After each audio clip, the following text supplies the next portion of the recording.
Hello student, welcome to my YouTube channel NEET JEE अड्डा। मैं Somesh Kumar, NEET aspirant. मैं आशा करता हूं कि आप लोग अच्छे होंगे। तो आज हम आप लोगों के लिए एक नया टॉपिक की बात कर चुके थे, उतक की।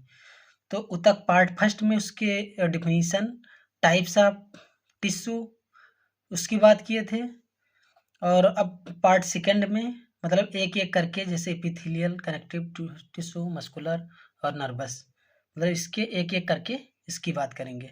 तो आइए हम बात करते हैं फर्स्ट टाइप्स की। तो उसमें एपिथेलियल टिश्यू है, ठीक है। तो एपिथेलियल टिश्यू जो है, इसका मतलब क्या होता है? तो अपान टू ग्रो मतलब ऊपर उगा, ऊपर मतलब ग्रो करना। स्किन के ऊपर, जैसे मतलब एपिथेलियल टिश्यू कहाँ पाया जाता है? तो स्किन के मतलब मिडिल लेयर पे पाया जाता है। तो एपिथेलियल टिश्यू, इसका मतलब हुआ अपान टू ग्रो। अब जनरली ग्रोज अपान, तो अपान टू ग्रो मतलब ऊपर उगना, इसका मतलब होता है, ठीक है। अब बात करते हैं कुछ कैरेक्टरिस्टिक फीचर इसकी क्या है, उसकी बात करेंगे। तो जनरली ग्रोज अपान अंडरलाइन कनेक्टिव टिश्यू, मतलब ये होता है, ये जो है कनेक्टिव टिश्यू के ऊपर ग्रो होता है, मतलब उसके ऊपर डेवलप रहता है। इसका जो मतलब सिचुएशन कहाँ होता है, कहाँ पर सिचुएटेड होता है, कहाँ पर स्थित होता है?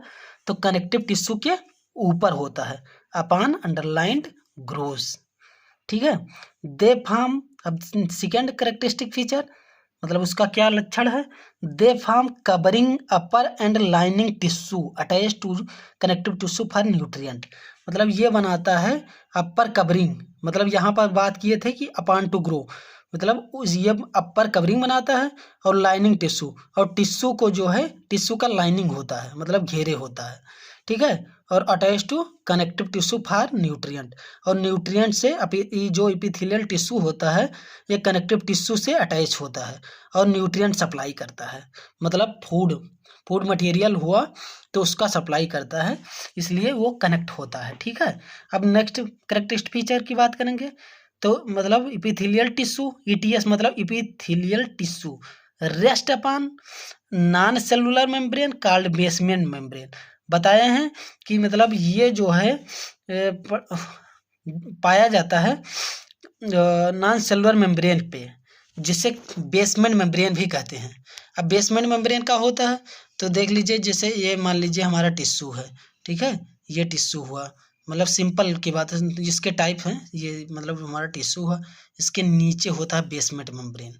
तो बताता है कि कॉल्ड बेसमेंट मेम्ब्रेन मतलब rest upon non cellular membrane, मतलब ये रेस्ट मतलब पाया जाता है नॉन सेलुलर मेम्ब्रेन के ऊपर, ठीक है। इसको बेसमेंट मेम्ब्रेन बोलते हैं। क्या बोलते हैं? बेसमेंट। इसको बेसमेंट, नीचे वाले जो जिस पर सपोर्टिंग होता है उसको बेसमेंट कहते हैं, जिस पर लगा होता है, ठीक है। अब हुच है टू पार्ट्स, मतलब इसके दो भाग होते हैं। किसके? इसके मतलब एपिथेलियल टिश्यू के दो भाग होते हैं, अपर बेसल लेमाइना लेयर और लोअर रेटिकुलर लेमाइना लेयर। मतलब ऊपर वाले को बेसल लेमाइना लेयर बोलते हैं, नीचे वाले को लोअर रेटिकुलर लेमाइना बोलते हैं, ठीक है। फिर एपिथेलियल टिश्यू है मैक्सिमम रीजनरेशन कैपेसिटी। अब रीजनरेशन क्या है? तो रीजनरेशन कैपेसिटी वह क्षमता होती है, मतलब वह क्षमता होती है जिससे मतलब सेल डेड हो जाता है, मतलब सेल डेड हो जाता है, नहीं सेल नहीं, सॉरी, सेल डेड नहीं हो जाता है। मतलब इसके ऊपर जो है एक सेल कट जाने पर, हमारा एक मछली ले लीजिए, हम एग्जांपल में एक मछली लेते हैं स्टेरियस जिसका नाम है, उसको काट देने पर वो अलग अलग मतलब पार्ट में एक इंडिविजुअल बना लेता है। मतलब एक सेल को काटने पर अलग इंडिविजुअल दूसरा जीव बन जाएगा, और दूसरा जीव मतलब एक सेल से दो जीव बन जाएंगे, मतलब उसको रीजनरेट हो जाएगा, मतलब उसकी कैपेसिटी बढ़ जाएगी, ठीक है। ईटीएस है maximum regeneration capacity. Regeneration capacity मतलब सेल को, मतलब कोई भी सेल है, मान लीजिए सेल है, तो सेल को मतलब एक सेल है, तो इसको कट करने पर तो एक इधर ऑर्गेनिज्म बनेगा और एक इधर ऑर्गेनिज्म बनेगा, वही रीजनरेशन कैपेसिटी होता है। मतलब आइडेंटिकल हो सकता है, डिफरेंट भी हो सकता है। अब फिर compactly arrange little cellular matrix, मतलब ये बहुत मतलब घनिष्ठ होता है, जैसे ये अरेंज होता है, कॉम्पैक्ट होता है, एकदम सघन होता है, ठीक है। ये से कंप्लीटली अरेंज सेलुलर मैट्रिक्स, और इसके पास सेलुलर मैट्रिक्स मतलब सेल में मैट्रिक्स भरा होता है, ठीक है। आइए हम बात करते हैं टाइप्स ऑफ इपिथेलियल टिश्यू, मतलब इपिथेलियल टिश्यू के प्रकार कितने प्रकार के होते हैं, इसके क्या कार्य होते हैं, मतलब फंक्शन क्या होते हैं, तो उसके बारे में हम डिटेल स्टडी करेंगे, चर्चा करेंगे। तो आइए हम जो है इसको कैटेगराइज करते हैं दो पार्ट में, मतलब इपिथेलियल टिश्यू को दो पार्ट में कैटेगराइज करेंगे। तो सिंपल इपिथेलियल और compound epithelial, simple epithelial, compound epithelial. अब इसका अंतर क्या होता है, सिंपल इपिथेलियम और कंपाउंड इपिथेलियम में अंतर बता दे रहे हैं। तो सिंपल इपिथेलियम होता है यूनिलेयर्ड होता है, मतलब एक लेयर होता है, एक इसका जो है सिंपल इपिथेलियल का निर्माण एक लेयर से होता है, मतलब इसमें एक स्तर होता है। और कंपाउंड इपिथेलियल 2 से अधिक लेयर से बना होता है। तो मतलब जब एक लेयर से बना होगा तो सिंपल इपिथेलियम बोलेंगे, जब डिफरेंट मतलब 2 से अधिक लेयर से का बना होगा तो कंपाउंड इपिथेलियम बोलेंगे उससे, ठीक है। तो आइए हम बात करते हैं सिंपल इपिथेलियम के बारे में। तो सिंपल इपिथेलियम हमारे जो है 6 प्रकार के होते हैं, squamous, cuboidal, columnar, ciliated, pseudo stratified और ग्लैंडुलर। क्या है सिंपल इपिथेलियल, स्क्वामस, का cuboidal, columnar, ciliated, pseudo stratified, glandular. अब इसका एक ट्रिक हम बता दे रहे हैं, याद करने का एक ट्रिक आता है।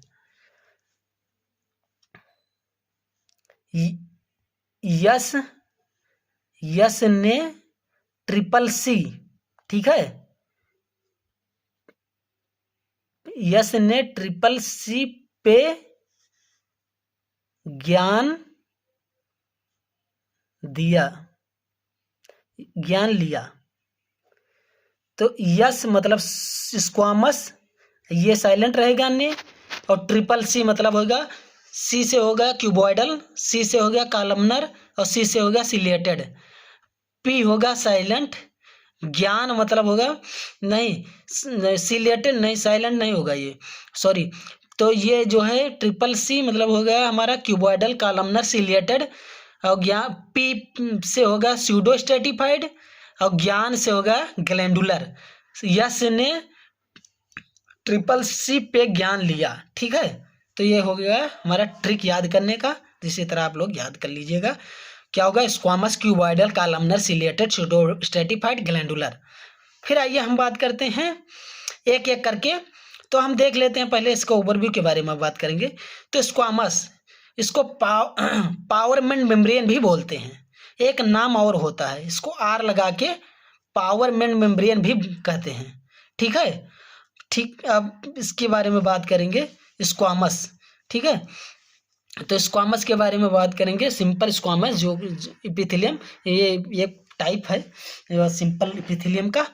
तो जो है इसके बारे में बात करेंगे, it forms the diffusion boundaries in bodies, मतलब ये बनाता है डिफ्यूजन बाउंड्रीज, बॉडी में डिफ्यूजन बाउंड्री बनाता है। डिफ्यूजन क्या होता है, तो जो मालिक्यूल का मूवमेंट होता है हाई कंसंट्रेशन से लो कंसंट्रेशन की तरफ होता है, तो वो होता है हमारा डिफ्यूजन। क्या होता है डिफ्यूजन, क्या होता है, यहां लिख लीजिए, high concentration to low concentration, मतलब अधिक सांद्रता से कम सांद्रता की ओर आयनों का स्थानांतरण होता है, ठीक है। तो ये होता है हमारा डिफ्यूजन। अब इसका इस लोकेशन क्या स्थिति है, कहाँ पे पाया जाता है, किस किस चीज़ में सिंपल स्क्वामस इपिथेलियम पाया जाता है, उसके बारे में बात करेंगे। तो वाल ऑफ एलोविलाई या एयर सैक, तो ये पाया जाता है एलोविलाई में पाया जाता है, ठीक है। उसके दीवार में जो मतलब एलोविलाई होती है, कहाँ एलोविलाई कहाँ पाया जाता है, तो हमारे फेफड़े में पाया जाता है। फेफड़े के मतलब जहाँ पे एलोविलाई होता है उसके वाल पे जो है ये स्क्वामस इपिथेलियम पाया जाता है। फिर दूसरा कहाँ पाया जाता है? Wall of blood vessel. Blood vessel मतलब जैसे ब्लड वेसल में हमारा आरबीसी, डब्ल्यूबीसी, ये सब ले लीजिए ब्लड वेसल, उसके वॉल पे पाया जाता है। ठीक है, अब फिर बात करेंगे wall of bowmen capsule of nephron, मतलब जो किडनी में नेफ्रॉन होता है, नेफ्रॉन के बाउमेन कैप्सूल के वॉल पे पाया जाता है। ठीक है, तो क्या कहाँ कहाँ पाया जाएगा? एल्वोलाई में, ब्लड वेसल में, बाउमेन कैप्सूल में, ये सिंपल स्क्वामस इपिथेलियम प्रेजेंट होता है।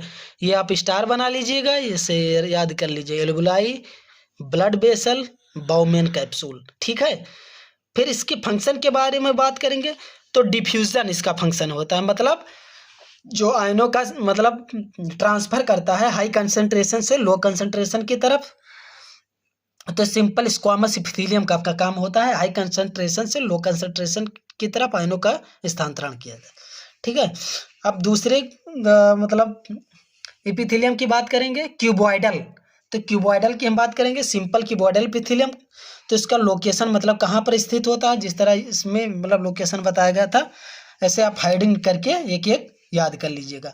तो देखते हैं कि मतलब कहाँ कहाँ पाया जाता है। Wall of PCT and DCT, मतलब ये प्रॉक्सिमल कन्वोल्यूटेड ट्यूब्यूल पे पाया जाता है और डिस्टल कन्वोल्यूटेड ट्यूब्यूल पे पाया जाता है।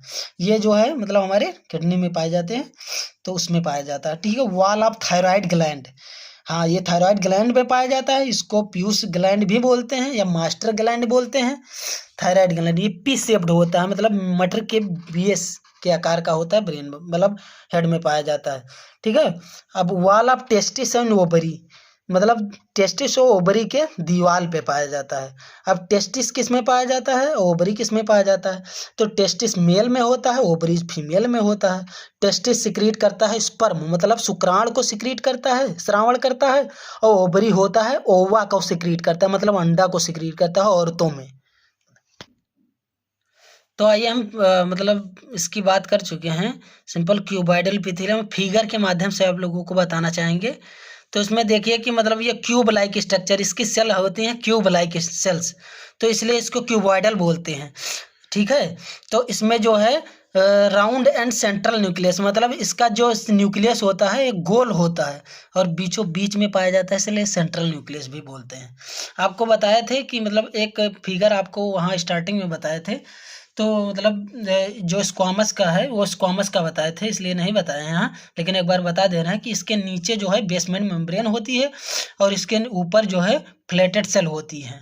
ठीक है, इसलिए इसको स्क्वामस इपिथेलियम बोलते हैं। ठीक है, तो हम क्यूबॉइडल इपिथेलियम की बात कर चुके हैं, उसके फंक्शन की बात करेंगे। तो फंक्शन सिक्रीशन एंड ऑब्जॉर्प्शन, मतलब मटेरियल को सिक्रीट करता है, स्रावण करेगा और ऑब्जॉर्ब करेगा, मतलब उसको शोषण करेगा। ठीक है, तो हम ये नोट की पॉइंट बना के लिख दिए हैं आप लोगों के जानकारी के लिए। तो ब्रश देख लीजिए, ब्रश बॉर्डर होती हैं, bordered cuboidal epithelium has microvilli for increasing surface area for absorption. जो होती हैं ब्रश बॉर्डर होती हैं, ये सरफेस एरिया को बढ़ा देती हैं और एब्जॉर्प्शन को मतलब एब्जॉर्प्शन करती हैं। ठीक है, ये कहाँ पाया जाता है? तो प्रॉक्सिमल कन्वोल्यूटेड ट्यूब्यूल में, पीसीटी में पाया जाता है। प्रॉक्सिमल कन्वोल्यूटेड ट्यूब्यूल किडनी के पीसीटी में पाया जाता है। ठीक है, तो किडनी पीसीटी। ठीक है, ये याद कर लीजिएगा, ये की पॉइंट बना के आप लोग लीजिएगा, इंपॉर्टेंट है, काफी इंपॉर्टेंट है, इसलिए बता दें। बॉर्डर्ड क्यूबॉइडल इपिथेलियम हैज माइक्रोबिलाई, माइक्रोबिलाई इसी को बोलते हैं जो मतलब ऐसे ऐसे स्ट्रक्चर ग्रोथ होता है, स्ट्रक्चर होता है फॉर इंक्रीजिंग सरफेस एरिया, मतलब सरफेस एरिया को बढ़ाने का में हेल्प करता है। और किस लिए बढ़ाता है? एब्जॉर्प्शन के लिए। ठीक है, कहाँ पाया जाता है? पीसीटी में। ठीक है, अब थर्ड की बात करेंगे तो columnar epithelium. Columnar epithelium location क्या है? पहले हम स्ट्रक्चर की बात कर लेते हैं कॉलमनर इपिथेलियम में। तो इसमें ग्लोबुलेट सेल पाया जाता है, मतलब ग्लोब के आकार का होता है ये ऐसे, तो इसलिए ग्लोबुलेट सेल होती है। ठीक है, ग्लोबुलेट सेल होता है, न्यूक्लियस होता है, सेंट्रल न्यूक्लियस। ठीक है, इलोंगेटेड सेल होता है। ठीक है, अब कहीं कहीं पे म्यूकस का सिक्रीशन होता है किसी किसी सेल पर, मतलब सेल नंबर नहीं होता कि तीसरे नंबर या चौथे नंबर पर, लेकिन सेल मतलब म्यूकस का सिक्रीशन होता है जो मतलब सिक्रीशन और सिक्रीशन का काम करती हैं। सिक्रीशन, म्यूकस सिक्रीट करने वाली सेल्स होती हैं जो सिक्रीशन का काम करती हैं, म्यूकस के सिक्रीशन का काम करती हैं। ठीक है, तो हम लोकेशन की बात करेंगे, कहाँ पाया जाता है, तो वाल स्टमक। अब बता रहे हैं कि जो अमाशय होती है उसके वाल पे पाया जाता है, कॉलमनर एपिथेलियम, इसलिए म्यूकस का सिक्रीशन होता है। म्यूकस का सिक्रीशन कहाँ होता है, कोई मतलब कंपटीशन में पूछेगा तो बता देना वाल ऑफ स्टमक, ठीक मानना, वाल ऑफ स्टमक म्यूकस। हाँ, एक मतलब राज की बात बता रहे हैं आप लोगों को, यदि पता होगा तो कोई बात नहीं, लेकिन नहीं पता है तो उस पर गौर कीजिएगा। तो जो है स्टमक के वाल पे म्यूकस का लेयर होता है। जो हाइड्रोक्लोरिक एसिड होता है, HCl का सिक्रीशन पेट में होता है, स्टमक में होता है, अमाशय में होता है। तो वहाँ की जो है HCl जो होता है एसिडिक होता है, तो उसका सेल को डेड कर देता। तो क्यों नहीं डेड कर पाता, क्योंकि स्टमक के वाल पे म्यूकस का सिक्रीशन होता है, म्यूकस का लेयर होता है, इसलिए जो है म्यूकस सेल तक HCl के एक्शन को नहीं पहुंचाती है, पहुंचने नहीं देती है। तो इसलिए HCl जो है इनएक्टिव फॉर्म में रहता, मतलब एक्टिव नहीं हो, सेल पे अपना एक्शन नहीं कर पाता है। फिर दूसरे बात, वाल्स ऑफ इंटेस्टाइन, मतलब आंत के, छोटी आंत और बड़ी आंत के वाल पे पाया जाता है कॉलमनर एपिथेलियम। अब फंक्शन की बात करेंगे तो हम बता दे रहे हैं, सिक्रीशन अभी बता चुके हैं, एब्जॉर्प्शन, सिक्रीशन म्यूकस का सिक्रीशन करती है, एब्जॉर्प्शन मतलब कई मिनरल का एब्जॉर्प्शन करती है जहाँ पे आवश्यकता होता है।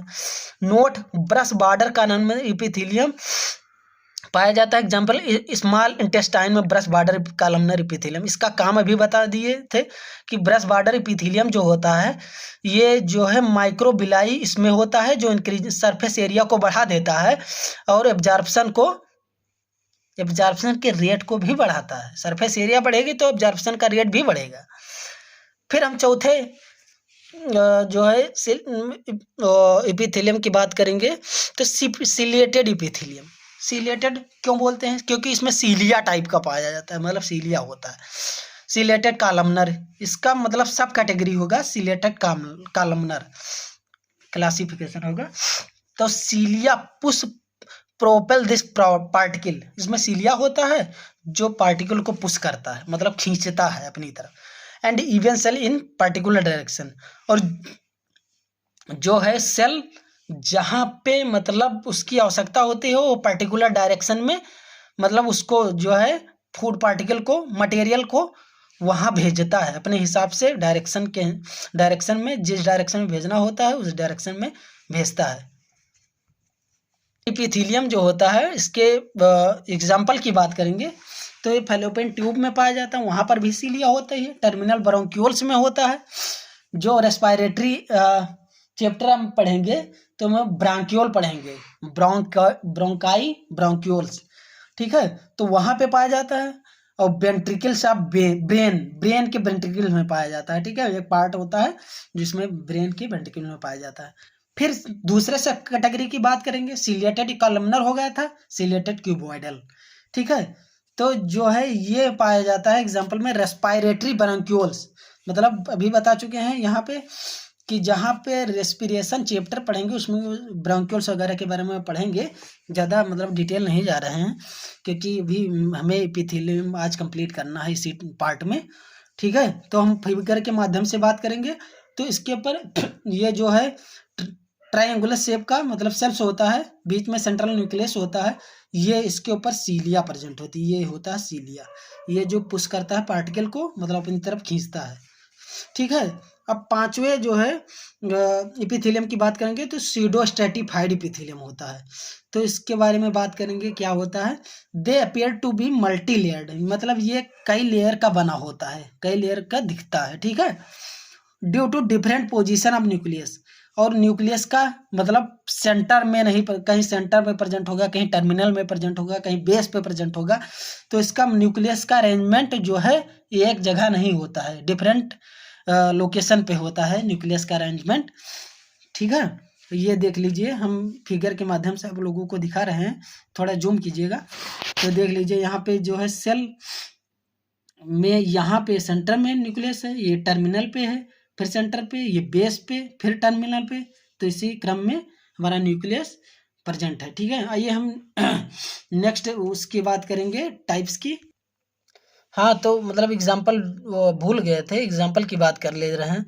तो ये पाया जाता है रेस्पिरेटरी ट्रैक्ट में, मतलब जहाँ से रेस्पिरेशन होता है, जहाँ पर रेस्पिरेशन स्टार्ट होता है वहाँ पे पाया जाता है। जहाँ नेजल कैविटी मतलब नकुना, जिसको नाक बोलते हैं, वहाँ पाया जाता है। नेजल कैविटी से ब्रांक्यूल्स तक ये जो है प्रेजेंट होता है। ठीक है, अब छठवें बात के मतलब बात करेंगे एपिथेलियम की बात करेंगे तो ग्लैंडुलर एपिथेलियम होता है। ग्लैंडुलर एपिथेलियम में हम बात करेंगे तो प्रेजेंट इन ग्लैंड्स, ये जो है ग्लैंड्स में प्रेजेंट होता है। ग्लैंड्स दो प्रकार के होते हैं, अभी हम आगे बात करेंगे ग्लैंड्स के प्रकार और उसके बारे में बात करेंगे, तो अभी हम ज़्यादा डिस्कस नहीं करें। हियर द कॉलमनर और cuboidal cells get modified for secretion, जो है ये कॉलमनर और क्यूबोइडल सेल्स जो होता है मॉडिफाइड होकर सिक्रीशन के लिए मॉडिफाइड हो जाता है, मतलब अपने आप को बदल देता है और सिक्रीशन करने लगता है। अब हम बात करेंगे ग्लैंड्स की, यहाँ जो ग्लैंड्स पढ़े थे उसके टाइप्स की बात करेंगे। तो टाइप्स ऑफ ग्लैंड, तो ग्लैंड कितने प्रकार के होते हैं इसके बारे में बात करेंगे। On the basis on number of cell, मतलब सेल के नंबर के बेस पर कितने प्रकार के ग्लैंडुलर सेल होते हैं उसके बारे में बात करेंगे। तो जो है सेल दो, मतलब वो ग्लैंड्स दो प्रकार की होते हैं, यूनिसेलुलर और मल्टी सेलुलर ग्लैंड। तो यूनिसेलुलर ग्लैंड में ग्लैंडुलर ग्लोबुलेट सेल आ जाएंगी, जिसमें एक सेल होता है और एक न्यूक्लियस होता है। जैसे देख लीजिए, ये बेसमेंट हो गया, ये मतलब सेल हो गई, इसके अंदर मतलब टर्मिनल न्यूक्लियस हो गया। ठीक है, नहीं central nucleus, sorry central nucleus हो गया। तो अब आइए हम बात करते हैं मल्टी सेलुलर ग्लैंड की। तो मल्टी सेलुलर ग्लैंड के एग्जाम्पल की बात करेंगे तो ये कहाँ कहाँ पाया जाता है। सलेबरी ग्लैंड में, सीबाइसियस ग्लैंड में, स्वीट में, लैक्राइमल में और सेरुमिनस ग्लैंड में। अब बताएंगे सेरुमिनस जो होता है प्रेजेंट होता है कान में। सेरुमिनस ग्लैंड जो होता है कान में वैक्स प्रेजेंट मतलब प्रोड्यूस करता है, सेरुमिनस का काम होगा। ठीक है, लैक्राइमल होता है, ये जो है टीयर में पाया जाता है। स्वीट में पाया जाता है। सीबाइसियस ग्लैंड होते हैं। सेलेब्री ग्लैंड आप लोग पढ़ चुके हैं कि तीन प्रकार के होते हैं, पैरेटोड होते हैं, सबलिंगुअल होता है, लिंगुअल होता है। टाइप्स तीन प्रकार के होते हैं। सेलेब्री ग्लैंड तीन प्रकार की होते हैं, तीन टाइप की होती हैं, लिंगुअल, सबलिंगुअल और पैरोटिड, जिसको हिंदी में बोलते हैं जीवा, अधोजीवा और मतलब पैरोटिड। अब नेक्स्ट मतलब टाइप्स ऑफ ग्लैंड दूसरे बेस पे बात करेंगे तो मोड ऑफ प्योरिंग और सिक्रीशन के बारे बेस पे बात करेंगे। ये कितने प्रकार के होते हैं, तो ये mode of pouring and this pouring the secretion, तो इसके बेस पे तीन प्रकार के होते हैं, एक्सोक्राइन, इंडोक्राइन, हेट्रोक्राइन। एक्सोक्राइन क्या होता है, इंडोक्राइन क्या होता है, हेट्रोक्राइन, उसके बारे में बात करेंगे।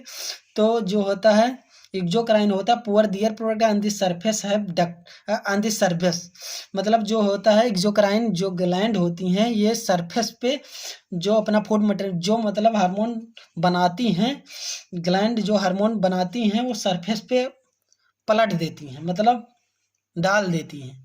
ठीक है, इंडोक्राइन जो होती हैं ये सीधे ब्लड में डालती हैं, ब्लड में अपना मतलब जो हार्मोन होता है उसको ब्लड में डाल देती हैं। इसके लिए डक्ट की आवश्यकता होती है इंडोक्राइन में, इसमें डक्ट की आवश्यकता नहीं तो इसलिए इसको डक्टलेस बोलते हैं, डक्टलेस ग्लैंड। उसको डक्ट नेस बोलते हैं, मतलब जिसमें डक्ट होती हैं।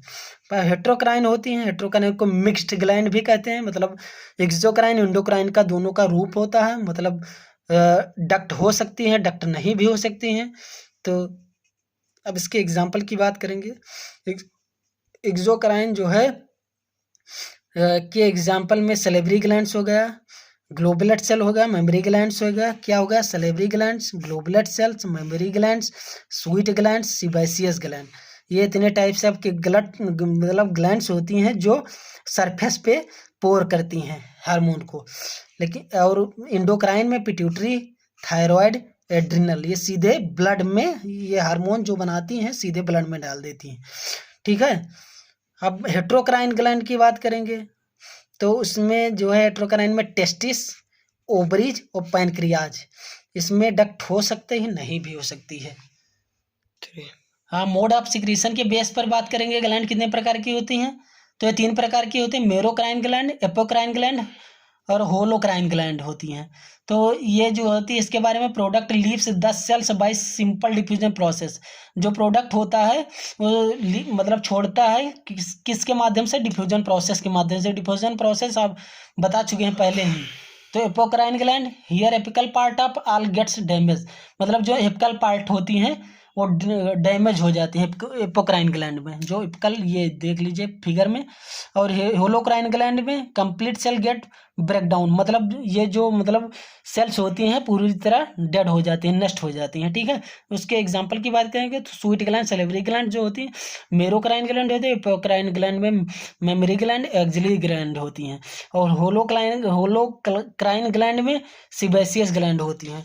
फिर हम बात करेंगे दूसरे एपिथेलियम की बात करेंगे तो कंपाउंड एपिथेलियम, उसके टाइप्स इंड हो गया।